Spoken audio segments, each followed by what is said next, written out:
Everyone, it's the guy who tutors. Today we're going to be taking a look at Hess's law from my chemistry video series.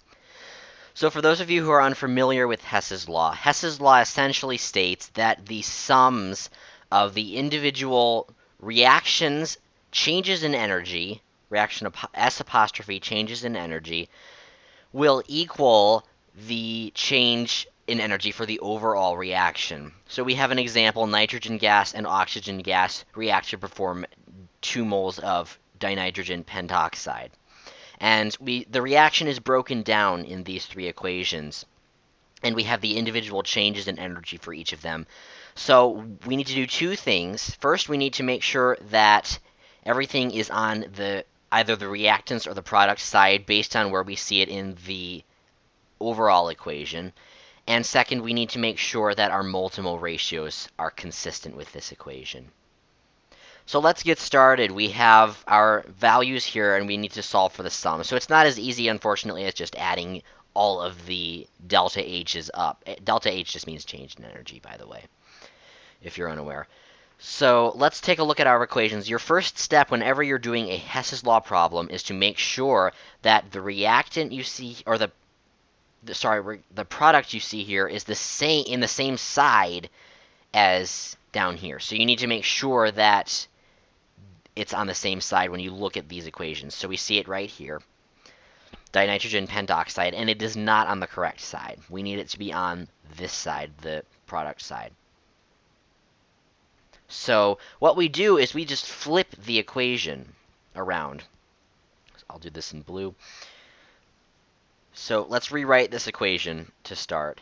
2HNO3. We need these to be consistent because we're going to eventually cancel everything out, and from that point on we will be able to accurately solve when all the other reactants and products have been accounted for. Let's leave some space.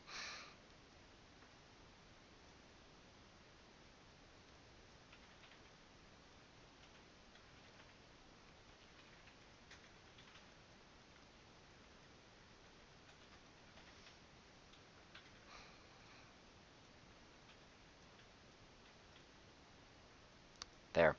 So we flip this equation, and now we have N2O5 on the same side as it is here. You'll probably notice that up in the reaction, on the overall reaction, we have 2H N2O5, sorry, no H. This is a problem. Therefore, we need to get a 2N2O5 down here as well. That means multiplying the entire equation by 2. So let's do this in red. Keep colors consistent to purpose.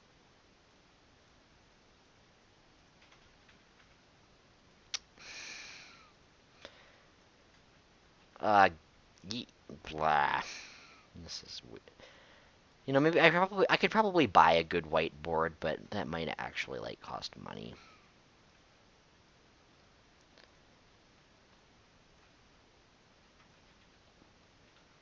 So we multiply this whole thing by 2, and so then we're going to get, I'll keep it in red, 4HNO3 yield through decomposition yields 2N2O5 plus 2H2O. So why did we do all of this? Essentially what we're trying to do is we're trying to get an accurate delta H for this particular equation. So we flipped it, which means that actually instead of releasing 76.6 kilojoules of energy, we're going to absorb 76.6. So that's plus. That's what happens whenever you have to flip an equation, you always change the sign of the delta H. We also multiplied it by 2, so we're going to do that here as well. So I'll write our final one in green, then we'll know what to add. So our new one, our green equals new delta H. And our new one, and if we get out our calculator, well, actually that's it right there. So we're going to take 76.6, multiply it by 2, and we get 153.2.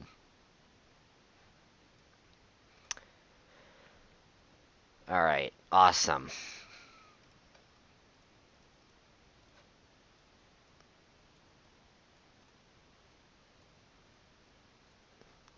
So let's look at our second equation now. So, or rather, let's look at this one. So we need to make sure that everything is, that our products that get used up are on the opposite sides of each other. So this means that if here, because this is our new equation, if hydrogen, or rather, if water, dihydrogen monoxide, if water is on this side, then we need to make sure that it's on the other side here, because it's going to be produced here and then used up by this particular reaction. So that means we're going to flip this one as well. Because, and remember, the reason we're flipping these is because for the purposes of Hess's law problems, we're going to assume that all of these reactions are reversible. So therefore, we can actually get hydrogen and oxygen gases by decomposing water. And we can decompose HNO3 to get dinitrogen pentoxide and water. So let's rewrite this equation now. And actually, if we'll just combine some steps here. If you look at this equation, we have two waters here. Probably means we need two waters here because there's no water in our final equation. So let's go ahead and flip it and multiply it by 2 at the same time. All right. So I'll just write that here.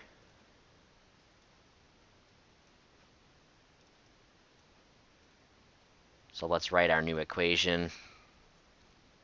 We have H Blyer. All right. H2O yields H2 plus, well, 1/2 O2, but when we multiply that by 2, we're just going to have 1 O2.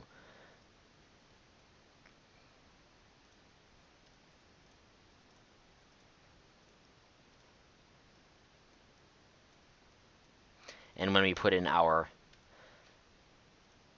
values, we're going to have 2H2O yields 2H2 and O2, which makes perfect sense.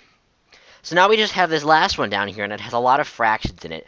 And you probably heard a lot in chemistry, like, you don't have to do anything that involves fractions. You're just going to make them only integers. You're only going to use integers for your numbers here. But that's not the case in Hess's law problems. And that, it's kind of nice in a way. It's a little bit freeing, actually. So let's take a look at this one now. And also, just a note, you'll never see a Hess's law equation that isn't balanced. I don't think I've ever seen a problem that has that. So don't worry about balancing them when you're doing these. That's what I wanted to mention earlier. So let's see this one. So we have HNO3, and we have 4HNO3 here. So somehow we need to get this equation to 4. And I think we've done this enough times to know that in order to do that, we just need to multiply this by 4.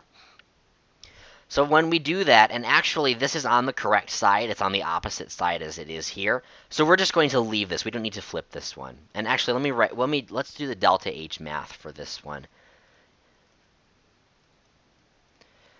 And that's, and we did flip this one. We did flip this one, yeah. So 285.8, and then multiply that by 2 equals 571.6. That was right? Yeah. And so now we just have this one down here. We're multiplying by 4, leaving us with, and let's get back into, we were using blue. Well, we're going to have N2. We're going to have O2. We're going to have H2. and we're going to have HNO3. Now let's put in our coefficients or constants. I don't know what they are. It's not important. Multiply it by 4, you get 2. Multiply this by 4. 3 times 4 is 12. Divided by 2 is 6. And this is 2 again. Awesome. And then this is, of course, 4. So now we've got all the necessary, and for the purposes of making this easier to read, I'm just going to, because we have our necessary equations now, and I'll do the delta H math for that one once I'm done erasing.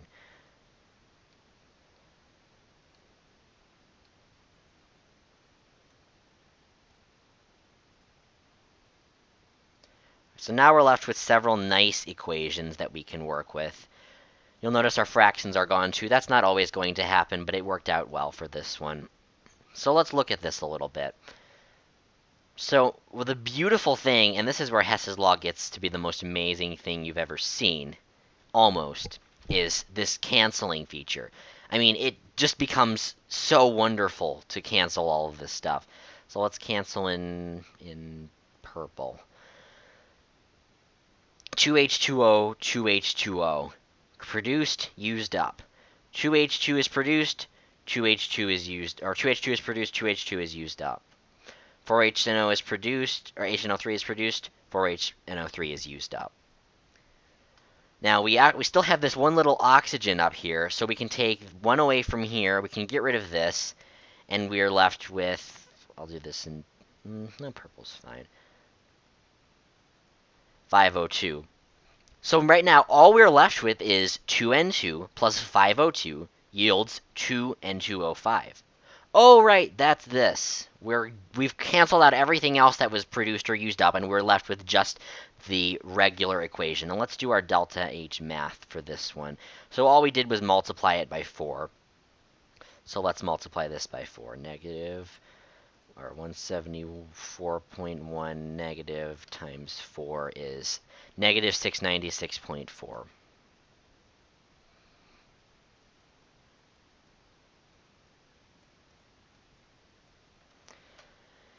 And, oops, I closed my calculator. That probably wasn't smart.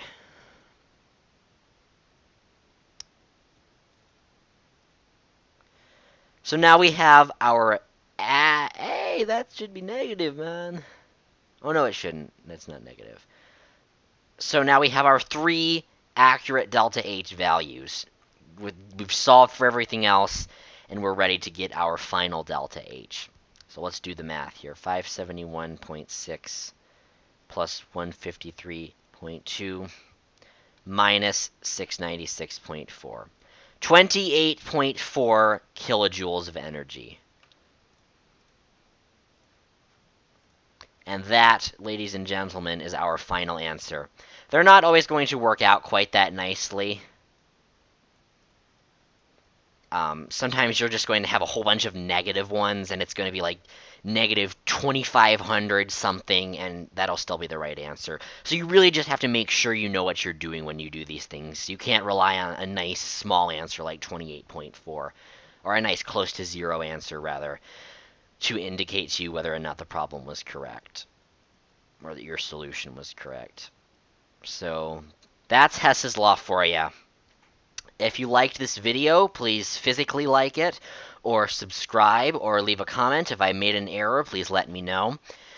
And remember, solving for moles is the best thing to do when you have no idea what to do. Yeah. So, alright, this has been another great video, and be sure to check for another one soon, because I will continue to post them. Guy Who Tutors is out.